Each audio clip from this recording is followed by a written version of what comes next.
बांग्लादेशर हिंदू मान को आक्रमण होथबार तो आपण माने देखिथिबे किंतु आज एमित एक खबर आसीछि आपणकर लोममूल टांकुरी उठिबो। हाँ आज्ञा, बांग्लादेशर गोटे हिंदू परिवार रे 8 जन हिंदू लोक शोइथिबा बेले तांकु राति रे निया लगै दिया जाइछि। थरे भाबंतु कोन हेथिबो सेमानकर अवस्था। बांग्लादेश रे आसीछि लोम टांकुरा कांड। हिंदू शोइथिबा अवस्था रे निया लगै देले बांग्लादेशी मुस्लिम। थरे भलो करी देखंतु ए दृश्य को। हुतु हुतु होई जळुथुबा ए घर होची जणे हिंदू परिवार राति अधरे जाली पड़ी पाउंस कर दैचंती बांग्लादेशी कट्टरपंथी माने। एही समय रे घरे 8 जन शोइथिले।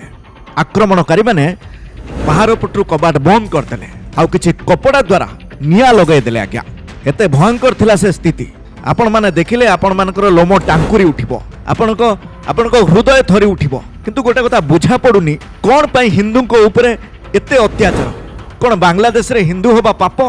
कोन बांग्लादेश रे हिंदू होबा सबुठु जघन्य काम? हिंदू मानकु दिन दीपर तो मारुथिले एबे घर भितरे बंद कबाट बंद करी निया लगै दउचंती। देखंतु भलसे ए दृश्य को। सबुठु बड़ खबर, बांग्लादेश रे गोटे हिंदू परिवार को निया लगै दिया जाइछि। घर को निया लगै दिया जाइछि। घर हुतु हुतु हेई जळुछि।